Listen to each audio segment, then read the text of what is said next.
Document. Part 1. The galaxy was quiet. It had been that way for a very long time, so long that most beings alive now couldn't remember anything different. Stars burned in their usual places, planets spun along their orbits, and alien ships zipped between systems, carrying cargo or soldiers or diplomats. But something was missing, something big. For 20,000 years, no one had seen or heard from humanity. Humanity wasn't just gone, it was forgotten. The ruins of their cities were buried under layers of dust on distant moons.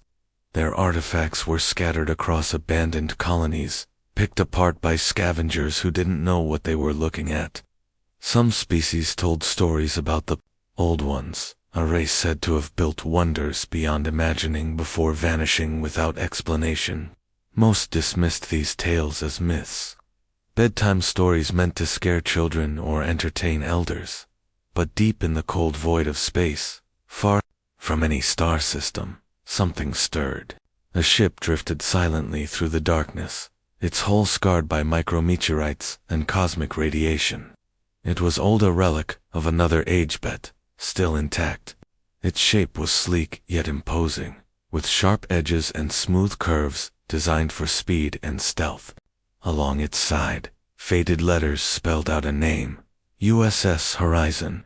Below that, an emblem showed a stylized Earth surrounded by stars. Inside the ship, all was still. Rows of stasis pods lined the walls of the medical bay, glowing faintly with soft, blue light.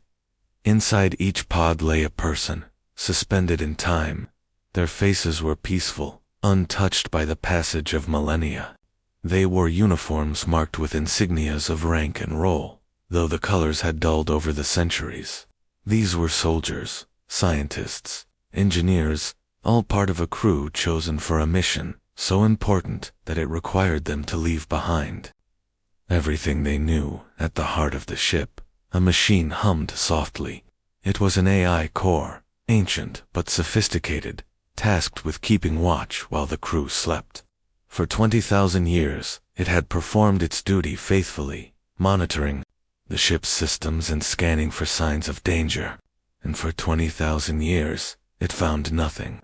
Until today, a signal reached the horizon, weak but unmistakable. It came from a nearby star system, pulsing in rhythmic bursts like a heartbeat. At first, the AI ignored its signals. Like this were common, often random noise generated by stellar phenomena. But this one was different. Embedded within the pattern was a sequence of numbers, repeating endlessly. Coordinates. The AI processed the data quickly.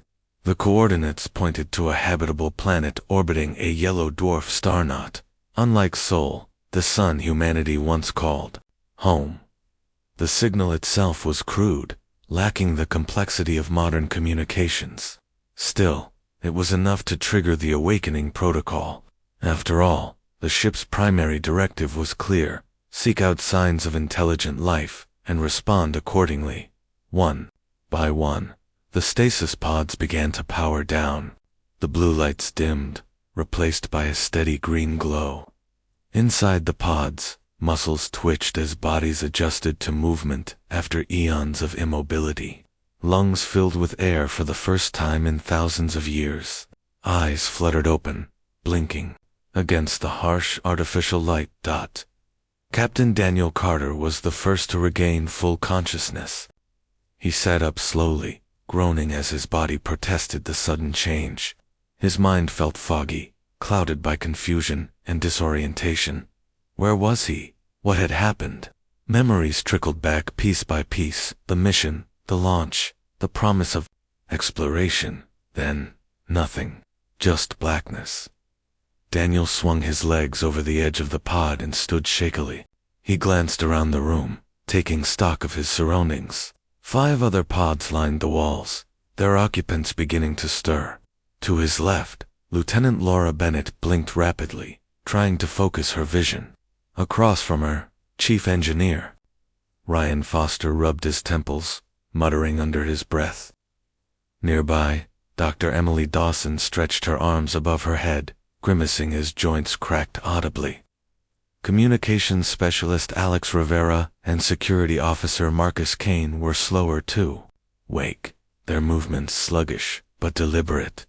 "Everyone okay?" Daniel asked, his voice hoarse from disuse. There was a chorus of groans and nods. No one spoke immediately. They were too busy grappling with the reality of their situation. Finally, Laura broke the silence. "What's going on? Why are we awake?" Daniel shook his head. "I don't know yet. Let me check the logs." He staggered toward the console embedded in the wall, leaning heavily on the railing for support. His fingers moved clumsily over the controls, bringing up the ship's status report. As he read the information displayed on the screen, his brow furrowed deeper with each passing second. "It's been 20,000 years, he said quietly, almost to himself. The others froze. Laura's eyes widened in disbelief. "What did you say?" 20,000 years, Daniel repeated, louder this time. "That's how long we've been in stasis." A heavy silence fell over the group. They stared at him, struggling to comprehend the magnitude of what he'd just said. 20,000 years. Entire civilizations could rise and fall in that amount of time. How could they even begin to process such a thing? Ryan was the first to speak. "That can't be right. There must be some kind of mistake." "There isn't," Daniel replied firmly. "The AI detected a signal and woke us up. It thinks it might be from intelligent life." Emily stepped forward, her expression thoughtful. "If that's true, then we need to figure out where we are and what's changed. This isn't our galaxy anymore." Alex nodded in agreement. "And we need to find Earth. Whatever happened, we have to know." Marcus crossed his arms, his face unreadable. "Assuming Earth is still there." The weight of his words hung in the air. None of them wanted to think about the possibility that their homeworld might be gone, but they couldn't ignore it either. If humanity had vanished, it stood to reason that Earth might have suffered the same fate. Daniel straightened, forcing himself to take charge. "All right, here's what we're going to do. First, we assess the ship's condition. Ryan, I want you to run diagnostics on the engines and weapon systems. Emily, check everyone's health. Make sure there aren't any lingering effects from stasis. Alex, see if you can trace the origin of that signal. Laura, plot a course based on the coordinates. Marcus, sweep the ship for any potential threats." The team sprang into action, each member focusing on their assigned task. Ryan disappeared into the engineering bay, already muttering about outdated technology. Emily retrieved a medical scanner and began examining her colleagues, frowning slightly at the readings. Alex settled into the communications station, adjusting frequencies and filters in an attempt to isolate the mysterious signal. Laura pored over star charts, her brow furrowing as she worked. Marcus prowled the corridors, weapon drawn though. He doubted they'd encounter any real danger aboard the horizon. As the hours passed, fragments of information began to emerge. Ryan reported that the engines were functional but needed significant repairs. Emily confirmed that the crew was physically healthy, though they would likely experience fatigue and muscle soreness for several days. Alex managed to pinpoint the source of the signal, a small, rocky planet orbiting a dying star, but couldn't determine whether it was natural or artificial. Laura calculated a rough trajectory, estimating it would take 3 days to reach the destination at some speeds. Meanwhile, Daniel retreated to the bridge, staring out at the endless expanse of stars. He felt overwhelmed, crushed by the enormity of their predicament. Humanity was gone, or, at least, it seemed that way. The thought gnawed at him, filling him with a mix of grief and determination. If they were truly the last remnants of their species, then it was up to them to uncover the truth. Whatever it took, they had to find answers. Back in the medical bay, the rest of the crew gathered to discuss their findings. The mood was somber, but resolute. They knew the road ahead wouldn't be easy, but they also knew they didn't have a choice. Together, they would face whatever awaited them in this strange new universe. And so, the USS Horizon set a course for the unknown, carrying with it the hopes of a species lost to time. Document. Part 2. The USS Horizon moved silently through the void, its engines humming faintly as it followed the coordinates embedded in the mysterious signal. Inside the ship, the crew worked tirelessly to adapt to their new reality. Each of them grappled with the enormity of what they had learned. 20,000 years of history had passed while they slept. Earth was gone, humanity was missing, and they were adrift in a galaxy that had likely forgotten them entirely. Captain Daniel Carter stood on the bridge, his gaze fixed on the starfield ahead. The view was breathtaking, endless fields of stars stretching out in every direction, but there was no comfort in it. The beauty of space only served to remind him how small and insignificant they were. He clenched his fists, trying to push aside the doubts creeping into his mind. What if they couldn't find answers? What if Earth wasn't waiting for them at the end of this journey? For now, all they could do was follow the signal and hope it led somewhere meaningful. Behind him, Lieutenant Laura Bennett adjusted the navigation controls, fine-tuning their course. Her hands moved quickly over the console, her focus sharp, despite the fatigue still lingering from stasis. She glanced up at the main screen, where a holographic map displayed their trajectory. The destination, a rocky planet orbiting a dying red star, was marked with a blinking blue dot. It was close enough to reach within 3 days, but the journey felt impossibly long given the weight of their situation. Course is set, Laura announced, turning to face Daniel. We're right on schedule. Daniel nodded, though his expression remained grim. Good work. Keep an eye on it. If anything changes, let me know immediately. Yes, sir, she replied, returning to her station. Nearby, Chief Engineer Ryan Foster leaned over a panel, examining the ship's systems. His brow furrowed in frustration as he pored over readouts and schematics. The Horizon was an impressive vessel when it launched, but 20 millennia of dormancy had taken its toll. Many of the components were outdated, some even failing entirely. Ryan muttered under his breath as he worked, his tone a mix of irritation and determination. This wiring is ancient, he said aloud, more to himself than anyone else. I can patch it up, but we'll need better materials if we plan to keep going after this mission. Dr. Emily Dawson approached him, carrying a tablet filled with notes from her medical scans. How's it looking? She asked, her voice calm and measured. Ryan sighed, running a hand through his hair. It's holding together for now, but we're pushing our luck. This ship wasn't designed to last this long without maintenance. Emily frowned. Do you think we'll make it to the coordinates? He hesitated before answering.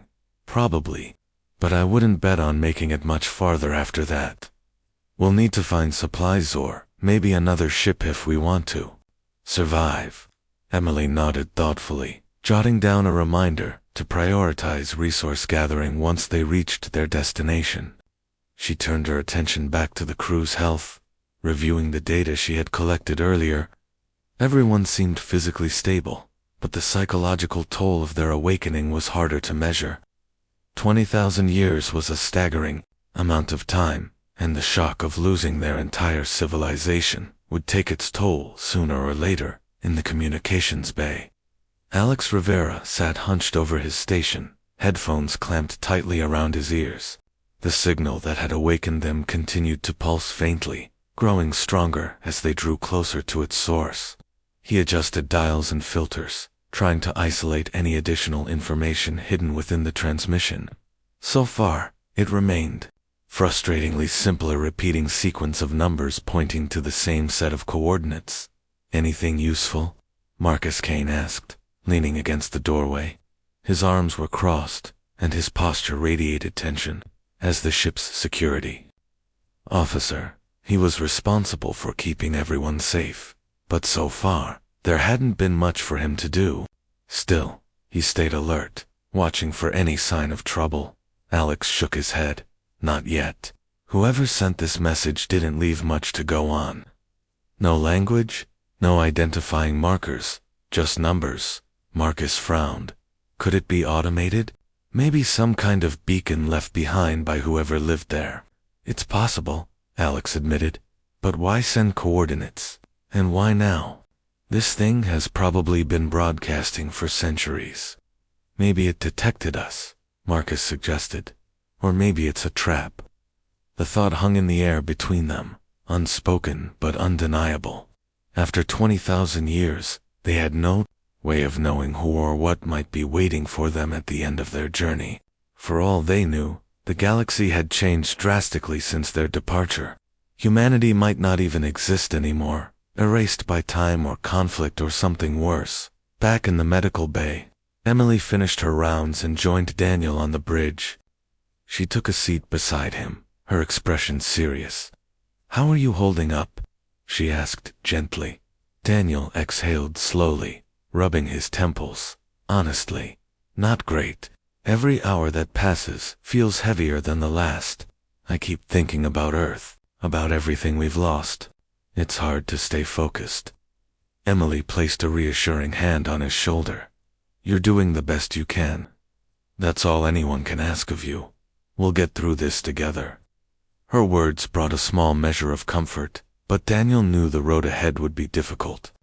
Leadership came naturally to him, but leading a team through uncharted territory with no guarantee of success was a challenge unlike any he'd faced before. As the hours stretched into days, the crew settled into a routine.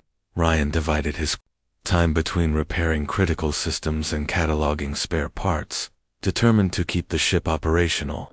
Laura monitored their course closely, making minor adjustments whenever necessary. Alex continued, analyzing the signal, hoping to uncover clues about its origin. Marcus patrolled the corridors, ensuring the ship remained secure, and Emily checked in regularly with each member of the crew, offering support and guidance as needed.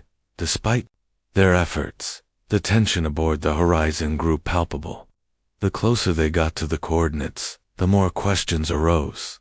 Was the signal truly from intelligent life? If so, who or what had sent it? And what would happen when they arrived? None of them voiced these concerns openly, but the uncertainty lingered in the air, weighing heavily on their minds. On the third day, the rocky planet finally came into view.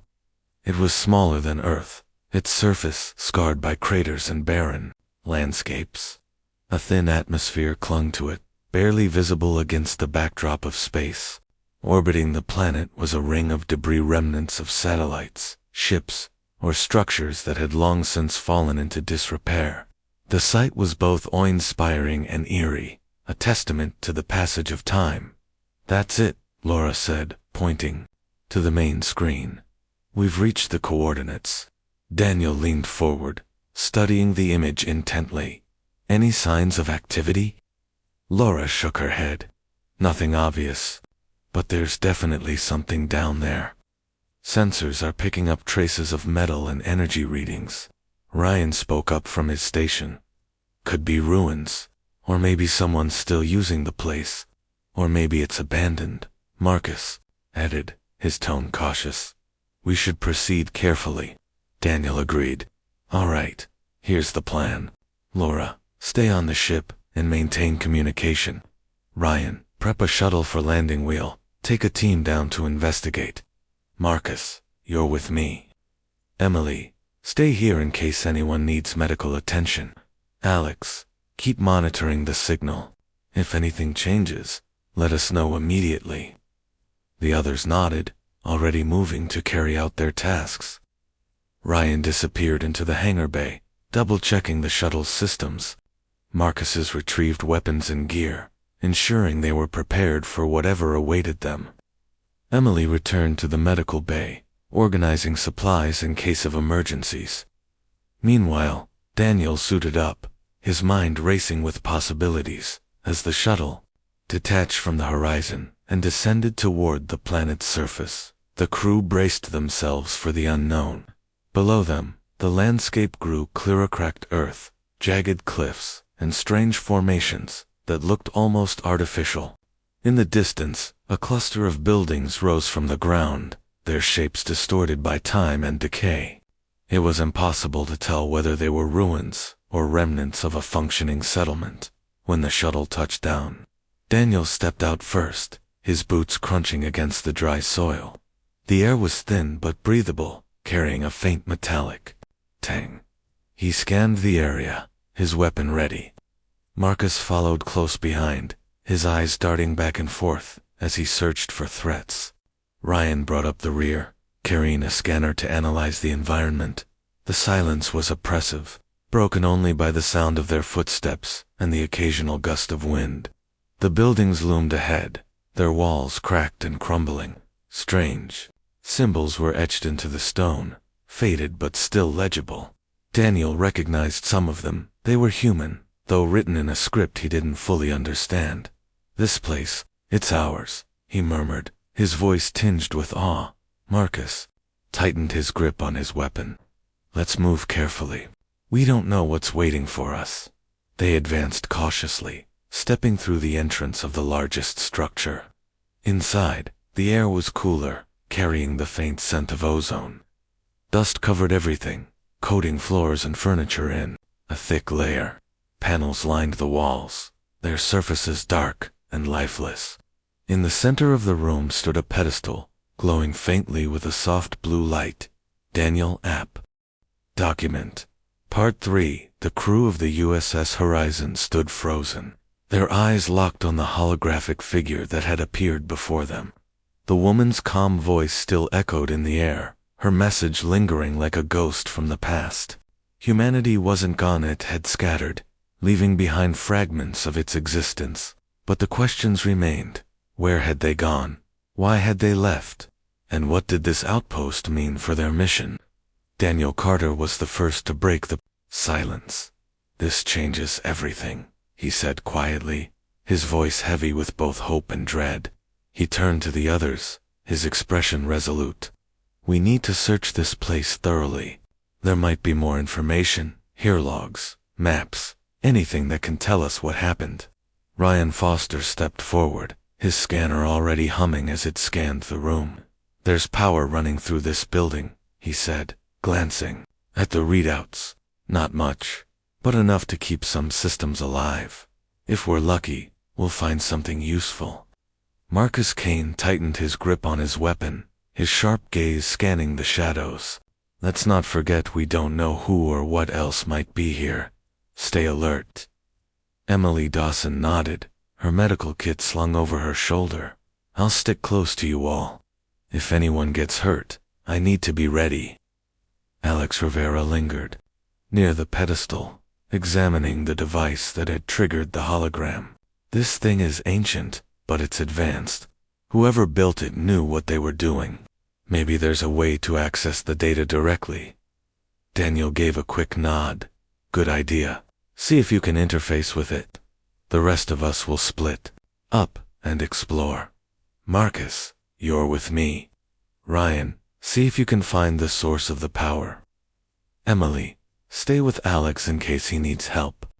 The team moved quickly, each member focusing on their assigned task. Daniel and Marcus ventured deeper into the structure, their footsteps echoing against the cold stone floors.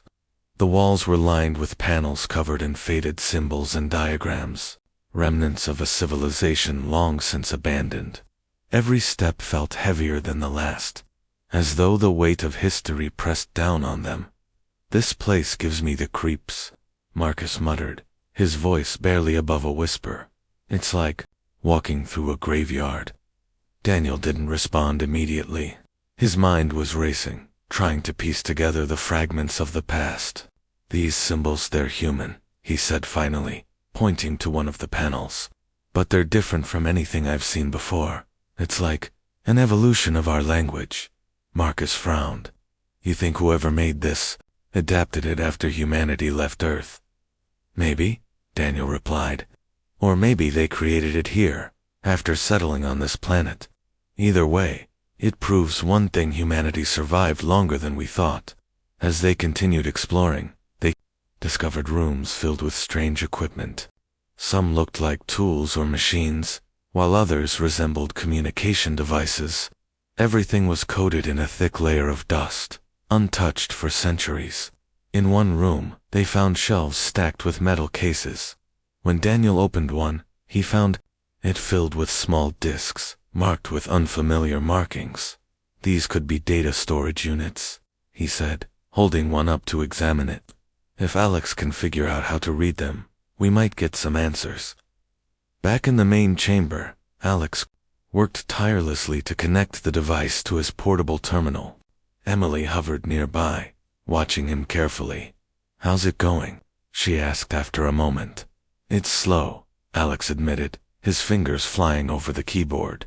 "The system is encrypted, and it's using protocols I've never seen before, but I'm making progress." Emily glanced around the room, her eyes drawn to the shadows creeping along the edges. "Do you feel like we're being watched?" Alex paused, his brow furrowing. "Now that you mention it, yeah, I do. But there's no sign of anyone else here, at least, not yet." Before Emily could respond, a sudden noise echoed through the chamber, a faint scraping sound, like metal sliding against stone. Both of them froze, their hearts pounding. Alex reached for his sidearm, gripping it tightly as he scanned the room. The sound came again, closer this time. "Stay behind me," Alex whispered, stepping forward cautiously. He moved toward the source of the noise, his weapon raised. Emily followed closely, her hand resting on the medkit at her side. In the corner of the room, they found the culprit, a small robot, no larger than a dog, its metallic frame corroded with age. Its single eye flickered weakly as it attempted to move, its limbs jerking spasmodically. Alex lowered his weapon, exhaling in relief. "It's just a drone," he said. "Looks like it's been here for decades." Emily knelt beside the machine, examining it closely. "Think it's salvageable?" "Maybe," Alex replied. "If we can repair it, it might have stored data logs, recordings, anything that could help us." While Alex and Emily worked on the drone, Ryan explored the lower levels of the outpost. The air grew colder as he descended into the bowels of the structure, his flashlight cutting through the darkness. The walls here were bare, stripped of any decoration or markings. It felt utilitarian, designed for function rather than form. Eventually, he reached a large chamber dominated by a massive machine. Pipes and cables snaked across the floor, connecting the device to various consoles. A faint hum emanated from within, vibrating through the soles of his boots. Ryan approached cautiously, his scanner analyzing the energy signature. "This must be the power source," he muttered to himself. "But how is it still running after all these years?" He examined the controls, searching for a way to access the system. After a few minutes, he managed to bring up a display screen. The interface was primitive compared to modern standards, but it was functional. Rows of data scrolled across the screen, detailing the machine's status and output. "Interesting," Ryan murmured, scrolling through the information. "This thing runs on geothermal energy. Must be tapping into the planet's core. No wonder it's lasted so long." As he continued studying the system, a warning flashed on the screen. Ryan frowned, leaning closer to read the message. "Error detected in primary conduit. Risk of overload imminent." His heart sank. If the machine overloaded, it could destabilize the entire outpost or worse, cause a catastrophic explosion. He needed to shut it down, but doing so would cut off power to the rest of the structure. Without power, they'd lose access to the data they desperately needed. Ryan cursed under his breath, weighing his options. He activated his communicator. "Captain, I've got a problem down here. The power source is unstable. If I don't fix it soon, this whole place could go up." Daniel's voice crackled over the line. "Can you stabilize it?" "I can try," Ryan replied, "but I'll need time and maybe some help." "I'll send Marcus down to assist," Daniel said. "Hold tight until then." A few minutes later, Marcus arrived, his face grim. "What's the situation?" Ryan gestured to the machine. "We've got an overload risk. I need you to monitor the console while I work on the conduits.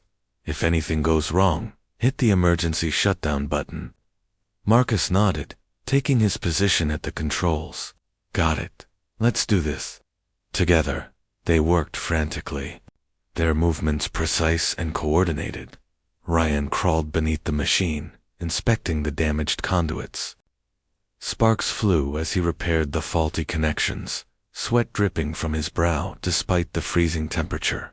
Above him, Marcus kept a close eye on the readings, calling out updates as the numbers fluctuated wildly. Finally, after what felt like hours, Ryan emerged from beneath the machine, his face streaked with grime. "That should hold it," he said, wiping his hands on his uniform. "For now, anyway." Marcus exhaled in relief. "Good work. Let's get back upstairs and check on the others." When they returned to the main chamber, they found Alex and Emily huddled over the repaired drone. Its single eye glowed steadily now, casting a faint light across the room. A small screen on its side displayed lines of text, scrolling rapidly. "We got it working," Alex explained, excitement evident in his voice. "It's accessing old logs, audio recordings, surveillance footage, even messages from the people who lived here." Daniel stepped forward, his expression eager. "Can you play any of it?" Alex nodded, pressing a button on the drone's interface. A voice crackled to life, distorted but understandable. "Day 472 of Operation Exodus. Supplies are low, but morale remains high. We've established contact with another colony. They report success in adapting to their new environment." The recording cut off abruptly, replaced by static. The crew exchanged glances, their minds racing with possibilities. This was proof humanity hadn't vanished entirely. They had fled Earth, seeking refuge among the stars. As the day wore on, the crew uncovered more pieces of the puzzle. Logs revealed that the outpost had served as a waypoint for humanity's exodus, a temporary shelter for those fleeing Earth. Maps showed routes to other colonies, though many of the destinations were labeled as inactive or lost. It was clear that the journey had been perilous, fraught with danger and uncertainty. By the time they regrouped in the main chamber, exhaustion was etched into their faces. They had learned much, but the answers only raised more questions. Where were the survivors now? What had become of Earth? And most importantly, what awaited them beyond this outpost? Daniel stood at the center of the group, his expression determined. "We've done good work today," he said. "But this is just the beginning. Tomorrow, we'll analyze the data we've gathered and decide our next move. For now, let's get back to the ship and rest.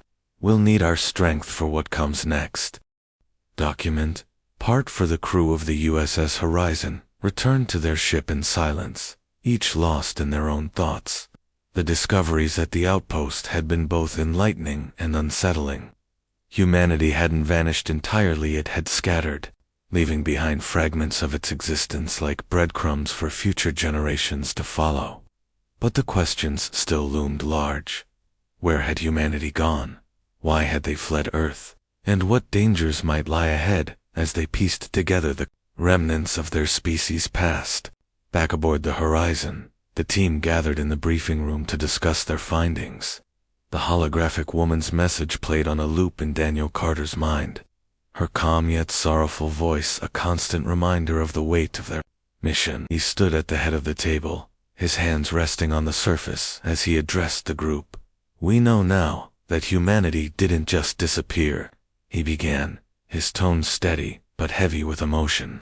"They left Earth deliberately, spreading across the stars.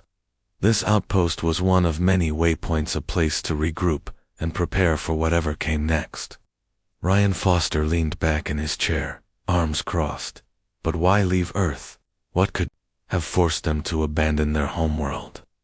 "That's what we need to figure out," Daniel replied. "The logs mentioned something called Operation Exodus.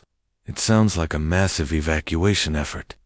If we can track down more of these outposts or colonies, we might find answers." Alex Rivera spoke up, tapping a tablet filled with data recovered from the drone. "I've been analyzing the maps and messages. Some of the destinations are marked as inactive, but a few are labeled as active. One of them is relatively close, about 2 weeks' travel from here. Laura Bennett nodded, already plotting the coordinates into her navigation system. If we push the engines, we can reach it faster, but we'll need to conserve fuel and resources. We don't know how long this journey will take. Marcus Kane shifted in his seat, his expression wary. What about threats? We've been lucky so far, but the galaxy isn't exactly friendly. If there are other species out there and if they know we're here, we could be walking into trouble. Emily Dawson chimed in, her voice calm but firm. We'll prepare for every possibility. I'll make sure we have medical supplies ready, and Marcus can keep training us in combat protocols. We won't go unprepared. Daniel nodded, appreciating their determination. Good. Let's focus on reaching the next colony. Once we get there, we'll reassess our situation. For now, everyone rest and recharge. We leave at first light.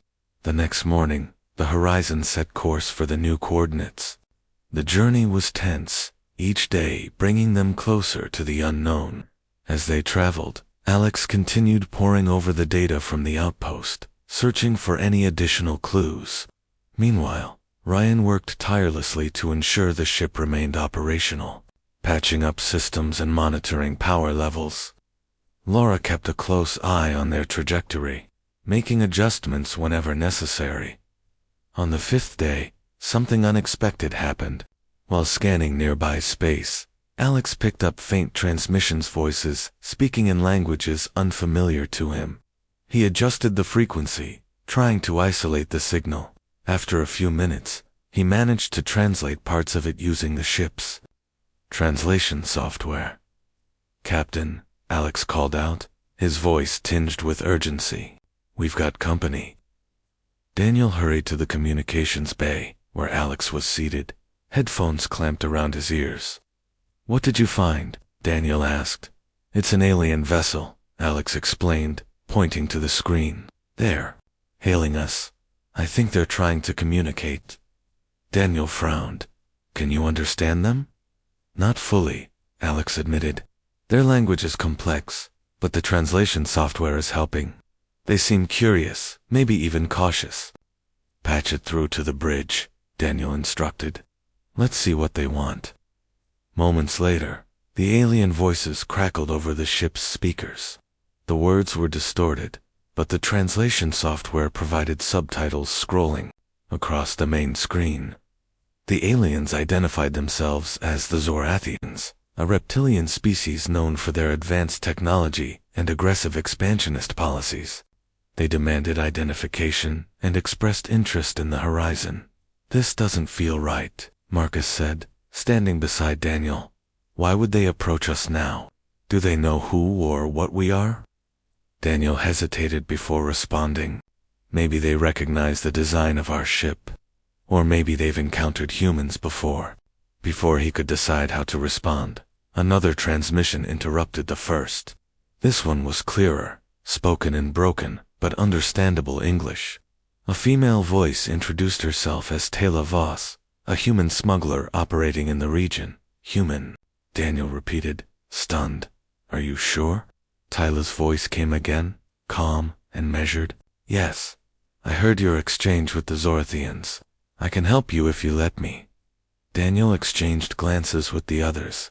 This was the first sign of humanity they'd encountered since waking up. Could she be trusted? Or was this a trap? "What do you want?" Daniel asked cautiously. "I want safe passage," Taylor replied. "In return, I'll guide you through Zorathian territory and answer your questions about the galaxy." Marcus stepped forward, his skepticism evident. "How do we know you're not working with them?" "You don't," Taylor admitted. "But I'm your best chance of surviving this encounter. Decide quickly, they're closing in." Daniel weighed the options. Trusting a stranger was risky, but the Zorathians were unpredictable.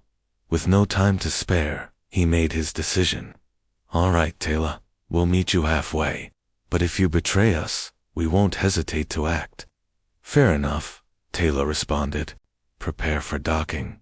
I'll be aboard shortly." Minutes later, a small shuttle approached the horizon. Its sleek design suggested it belonged to someone resourceful and skilled. As the airlock sealed and the pressure equalized, the crew gathered in the corridor, weapons at the ready. When the hatch opened, a woman stepped inside. She was tall and lean, her dark hair tied back in a practical braid. Her eyes scanned the group, sharp and calculating. "You must be Captain Carter," she said, extending a hand. "I'm Taylor." Daniel shook her hand, studying her carefully. "You said you could help us. Start talking." Taylor nodded, leading them to the briefing room. Once seated, she began explaining the current state of the galaxy. Humanity had indeed scattered, settling on distant planets and adapting to new environments. However, most colonies had fallen silent over the centuries, either destroyed by conflict or assimilated by stronger species. The Zorathians and Kellans, two dominant races, had risen to power, carving out empires that spanned vast regions of space. "The Zorathians see your ship as a threat," Taylor explained. "Its design is unmistakably human, and they fear you. Might represent a resurgence of your species. The Kellans, on the other hand, view you as a curiosity, a relic of their supposed evolutionary predecessors." Daniel frowned. "So we're caught between two hostile factions." "Exactly," Taylor confirmed. "Which is why you need my help. I know shortcuts, trade routes, and neutral zones where you can avoid detection. But you'll have to trust me." Ryan leaned forward, his tone skeptical. "And what do you get out of this?" "A chance to settle old scores," Taylor replied without hesitation. "Both the Zorathians and Kellans have wronged my people. Helping you gives me leverage against them." Daniel considered her words carefully. They were short on allies and running low on options. Reluctantly, he agreed. "Fine, you'll guide us to the next colony. But if you cross us, we'll deal with you ourselves." Taylor smiled faintly, a flicker of respect in her eyes. "Understood." As the days passed, Taylor proved invaluable. She rerouted the horizon through asteroid fields and nebulae, avoiding patrols and surveillance drones. Along the way, she shared stories of humanity's legacy, how some colonies thrived while others perished, how myths of the old ones persisted among alien cultures, and how humanity's absence had reshaped the galaxy. Despite her assistance, tensions remained high. Marcus kept a close watch on Taylor, convinced she had ulterior motives. Emily tended to the crew's growing anxiety, offering reassurance when needed. Alex continued analyzing transmissions, searching for signs of the next colony, and Ryan worked tirelessly to keep the ship running, knowing that failure meant death in the cold void of space. Finally, after nearly 2 weeks of travel, they reached the coordinates. Through the viewport, a planet came into view, a lush, green world surrounded by rings of debris. Unlike the barren outpost they had visited earlier, this place teemed with life. Forests stretched across its surface, interspersed with sprawling cities visible even from orbit. "Is this it?" Laura asked, her voice tinged with awe. Daniel nodded, his heart pounding. "This has to be it. Let's hope someone's still home." As the horizon descended toward the planet, the crew braced themselves for what awaited them. Would they find survivors? Or would this colony be another ghost town, swallowed by time and decay? Whatever lay ahead, they knew one thing for certain: their journey was far from over. Document Part 5. The USS Horizon hovered above the green planet. Its surface a patchwork of dense forests, shimmering rivers, and sprawling cities. The view was breathtaking, a stark contrast to the barren wasteland they had encountered at the first outpost. But beauty often masked danger, and the crew knew better than to let their guard down. Captain Daniel Carter stood on the bridge, his eyes fixed on the main screen as Laura Bennett adjusted the ship's sensors. "Anything unusual?" he asked, his voice calm but edged with tension. Laura shook her head, her fingers flying over the controls. "No immediate threats detected." The atmosphere is breathable, and energy readings suggest significant activity below. There are signs of advanced technology power grids, communication networks, maybe even functioning infrastructure. Daniel nodded thoughtfully. Good. Let's get a team ready to land. Marcus, you're with me. Ryan, stay here and monitor the ship's systems. Taylor, you're coming too. You know this region better than we do. Taylor stepped forward, her expression unreadable. Understood. But be careful. This colony might look peaceful, but appearances can deceive. Emily Dawson joined them, carrying medical supplies. I'll come as well. If there are people down there, they might need help. Alex Rivera lingered near the communications station, his attention divided between monitoring transmissions and preparing equipment for the mission. I'll keep an ear out for anything suspicious, he said. If I pick up anything important, I'll let you know. With roles assigned, the landing party boarded the shuttle. As it detached from the horizon and descended toward the planet, the crew braced themselves for the unknown.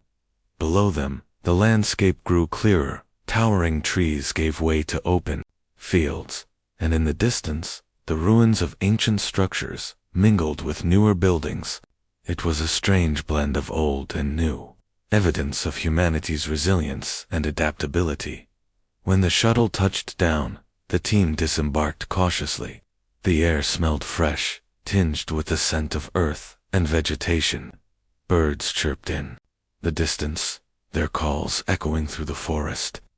Despite the serene surroundings, Marcus kept his weapon raised, scanning the area for any sign of movement. This place feels alive, Emily murmured, her gaze sweeping across the horizon. It does, Daniel agreed, but we don't know who or what is living here. Stay sharp. They moved toward the nearest city, their footsteps crunching against the soft soil. As they approached, the scale of the settlement became apparent. Buildings stretched high into the sky, their designs sleek and modern. Roads crisscrossed the ground, though many were overgrown with vines and moss. Signs of decay were everywhere, but so were signs of lifelights flickered in windows, and faint hums suggested power sources still active. Suddenly, a group of figures emerged from the shadows. They wore simple clothing, their faces weathered, but kind. One of them stepped forward, raising a hand in greeting. "You're human," he said, his voice filled with wonder. "We didn't think we'd see your kind again." Daniel exchanged glances with the others before stepping forward. "We're survivors from a time long past. We've been searching for answers about humanity's disappearance. Can you tell us what happened here?" The man nodded slowly. "My name is Elias. This colony was once part of Operation Exodus. When Earth fell, our ancestors came here to start anew. For a while, we thrived. But then, things changed." "What do you mean?" Marcus asked, his tone cautious. Elias hesitated, his eyes clouded with sorrow. "Not everyone made it. Some colonies were destroyed by invaders, the Zorthians, and Kellan's. Others collapsed under their own weight. We managed to survive, but barely. Over time, we lost contact with the other colonies. Now, we live in isolation, trying to preserve what little we have left." Taylor stepped closer, her expression grim. "Do you know why humanity left Earth? What caused the exodus?" Elias sighed heavily. "It wasn't just one thing. Climate collapse, resource wars, disease, all piled up until Earth couldn't sustain us anymore. Our leaders decided to evacuate, scattering across the stars in hopes of finding safety. But the journey was perilous. Many ships never reached their destinations." Daniel absorbed the information, his mind racing. Humanity hadn't vanished entirely. They had fled, driven by desperation and fear. But the cost had been immense. Billions must have perished during the exodus, leaving only fragments of their civilization behind. "And now?" Daniel asked. "What about Earth itself? Is it still habitable?" Elias shook his head. No. By the time we left, it was already dying. The oceans rose, the skies turned gray, and the land became barren. If anyone survived there, they wouldn't last long. A heavy silence fell over the group. Earth, their homeworld, was a casualty of humanity's hubris and neglect. It was a sobering realization, one that weighed heavily on each of them. "We need to learn more," Daniel said finally. "Is there any record of where the other colonies went?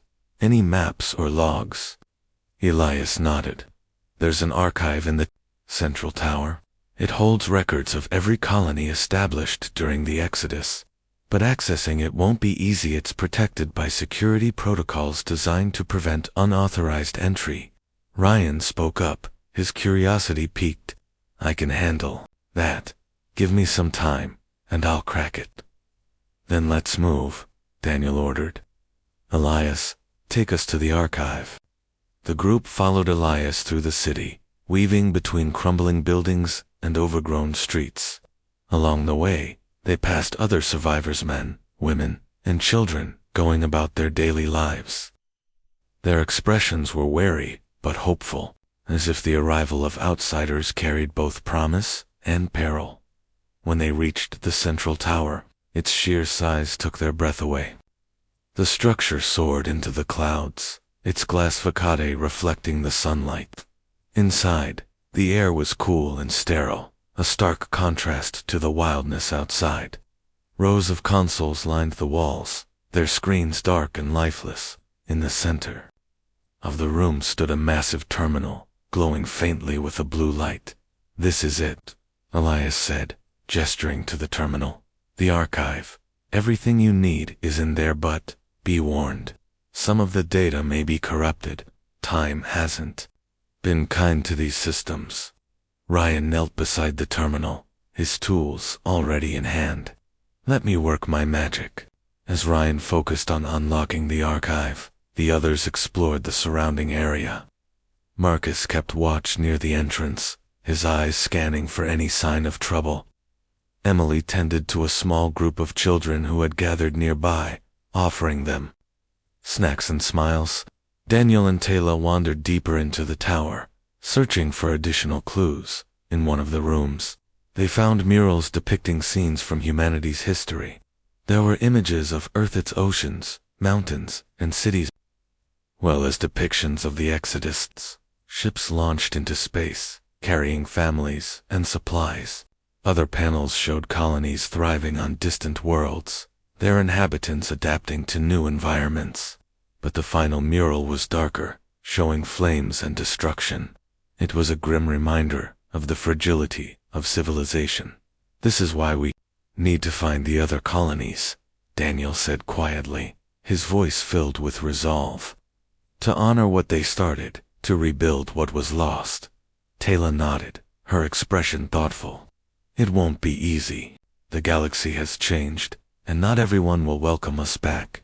But if we stick together, we might have a chance." Back at the terminal, Ryan let out a triumphant shout. "Got it. The system's unlocked. Start downloading everything. Sort through it later." The others rushed to join him, their excitement palpable. Data streamed onto portable drives, filling them with maps, logs, and messages from humanity's past. Each file was a piece of the puzzle, a clue to understanding what had happened, and what lay ahead. As the download progressed, Elias approached Daniel, his expression grave. "There's something else you should know," he said. "The Zorathians have been watching us. They haven't attacked yet, but they know we're here. If they discover you, they'll come for us," Daniel finished, his jaw tightening. "We'll deal with that when it happens. For now, focus on staying safe. We'll leave as soon as we have what we need." Elias nodded, his gratitude evident. "Thank you for coming. You've given us hope." When the download was complete, the team prepared to leave. They thanked Elias and the other survivors, promising to return if possible. As they boarded the shuttle, Daniel glanced back at the city one last time. It was a fragile beacon of humanity's endurance, a testament to the resilience of a species that refused to give up even in the face of overwhelming odds. Back aboard the Horizon, the crew gathered in the briefing room to review the data. Maps showed dozens of colonies scattered across the galaxy, though many were marked as inactive or destroyed. Logs detailed the struggles and triumphs of those who had settled on distant worlds. Messages from leaders spoke of unity, perseverance, and the dream of a better future. But among the files, one message stood out, a warning. It described a shadowy organization known as the Architects, a group rumored to have sabotaged the Exodus ships, erasing entire fleets and ensuring humanity's fragmentation. If true, it meant their journey was far more dangerous than they had imagined. The others nodded, their determination unwavering. Whatever challenges lay ahead, they would face them together. For the first time in 20,000 years, humanity had a chance to reclaim its place among the stars, and they weren't going to waste it.